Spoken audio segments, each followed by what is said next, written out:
Assalamualaikum warahmatullahi wabarakatuh. Alhamdulillahirabbil alamin. Assalatu wassalamu ala asrofil anbiya'i wal mursalin wa ala alihi washabihi ajmain, amma ba'du. Yang saya hormati Ibu Asfa Khorinisa MSI selaku Ketua Setayan An-Nawawi Berjan Purworejo. Yang saya hormati Bapak Ahmad Nursoba SHI MSI selaku dosen pengampu fikih perbandingan mazhab. Di sini saya sedikit menjelaskan tentang metode istinbat hukum MUI, Majelis Ulama Indonesia.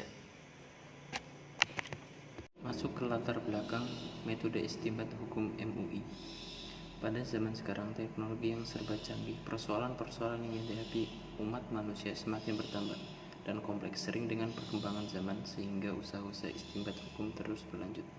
Sumber hukum Islam adalah wahyu Allah yang dituangkan dalam Al-Quran dan hadis yang bersifat qadim dan suci, yang karenanya hukum Islam dinyatakan sebagai mendahului dan tidak didahului, mengontrol dan tidak dikontrol oleh masyarakat. Tentunya istilah tidak jauh dari istilah istimbah, yang maksudnya adalah suatu upaya dengan mengerahkan segenap kemampuan guna memperoleh hukum-hukum syara dan sumber-sumber yang asli. Pengertian istinbat sendiri secara etimologis, kata istinbat berasal dari kata benda an-nabat, bentuk masdar dari nabata yabutu nabtan, yang artinya air yang keluar dari sumur yang kali pertama digali. Secara terminologis, kata istinbat berarti upaya mengeluarkan makna dari nas Al-Quran dan Sunnah yang berkaitan dengan hal-hal yang sulit dan penting dengan mencurahkan kekuatan nalar dan kemampuan yang optimal.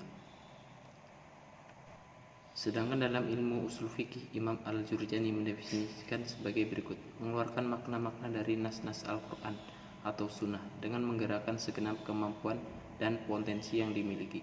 Istinbat sendiri merupakan usaha pemahaman, pengalihan, dan perumusan hukum dari kedua sumber Al-Quran dan hadis. Dari kedua sumber tersebut di kalangan ulama sebagai sebuah metode usaha dan cara mengeluarkan hukum dari sumbernya. Pengertian secara istilah masih bersifat umum sehingga istinbat bisa saja dilakukan oleh ulama fikih atau ulama yang ahli di bidang selain fikih. Menurut sebagian pemikir hukum Islam, secara garis besar metode penemuan hukum Islam terdiri atas dua macam. Yang pertama, metode yang memfokuskan kajian pada segi lafziah. Yang kedua, metode yang memfokuskan kajian pada tujuan syariat dan menetapkan hukum maknawiyah. Majelis Ulama Indonesia sendiri sebagai wadah musyawarah para ulama zuma dan cendekiawan muslim mempunyai peranan luhur sebagai pengayom bagi umat Islam Indonesia, terutama di dalam memecahkan dan menjawab seluruh persoalan sosial keagamaan dan kebangsaan yang timbul di tengah-tengah masyarakat. Adapun dalil-dalil yang disepakati oleh MUI sebagai sumber hukum yaitu ada 4, yaitu Al-Quran, Sunnah, Ijma, dan Qiyas. Al-Quran sendiri secara etimologis merupakan bentuk masdar dari kata qoro'a. Timbangan kata wazan adalah fulan, artinya bacaan. Sedangkan secara terminologis secara umum, ulama usul fikih mendefinisikan Al-Quran ialah firman Allah SWT yang diturunkan kepada Nabi Muhammad SAW. Bagi MUI, Al-Quran adalah dasar pertimbangan yang utama dalam beristihad. Selanjutnya As-Sunnah. Sunnah sendiri menurut bahasa berarti jalan lurus dan kebiasaan yang selalu diulang-ulang, baik perbuatan itu merupakan suatu perbuatan yang terpuji ataupun perilaku yang tercela. Bagi MUI sendiri, sunnah Nabi merupakan suatu pedoman pokok dalam menyelesaikan berbagai persoalan, sebagaimana Al-Quran Sunnah adalah suatu dasar fatwa MUI. Yang selanjutnya Al-Ijma. Ijma secara bahasa berarti kebutuhan tekad terhadap suatu persoalan atau kesepakatan tentang suatu masalah. Keabsahan ijma sebagai sumber hukum didasari pula oleh keyakinan umat Islam hanya para mujahid yang benar mustahil akan berbuat sewenang-wenang dalam persoalan agama. Selanjutnya Qiyas.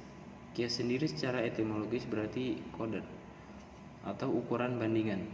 Adapun secara terminologi, menurut Wahab al-Zuhaili, qiyas adalah menghubungkan suatu masalah yang tidak terdapat dalam syara tentang hukumnya dengan suatu masalah yang terdapat pada hukumnya karena adanya persekutuan kedua dari segi lihat hukum. Kias yang secara umum telah diterima oleh para ulama sebagai salah satu sumber hukum menurut bahasa berarti al-taswiyah atau penyamaan, atau mengukur suatu dengan suatu yang lain dan menyamakannya. Bagi MUI sendiri, kias adalah salah satu dasar pokok dalam berfatwa. Fungsi MUI sendiri itu terbagi menjadi 4. Yang pertama, sebagai wadah musyawarah para ulama Zuma dan cendekiawan muslim dalam mengayomi umat dan mengembangkan kehidupan yang islami, demokratis, akomodatif, dan aspiratif. Yang kedua, sebagai wadah silaturahmi para ulama Zuma dan cendekiawan muslim untuk mengembangkan dan mengamalkan ajaran Islam dan menggalang ukhuwah Islamiyah. Yang keempat, sebagai pemberi fatwa pada umat Islam dan pemerintah, baik diminta maupun tidak diminta. Dapat ditarik kesimpulan secara garis besar metode penemuan hukum Islam terdiri atas 2 macam, yaitu yang pertama, metode memfokuskan kajian pada segi kebahasaan atau lafziah. Yang kedua, metode yang memfokuskan kajian pada tujuan syariat dalam menetapkan hukum maknawiyah. Adapun dalil-dalil yang disepakati oleh MUI sebagai sumber hukum hanya 4, yaitu Al-Quran, Sunnah, Ijma, dan Qiyas. Sekian presentasi dari saya. Kurang lebihnya saya mohon maaf. Assalamualaikum warahmatullahi wabarakatuh.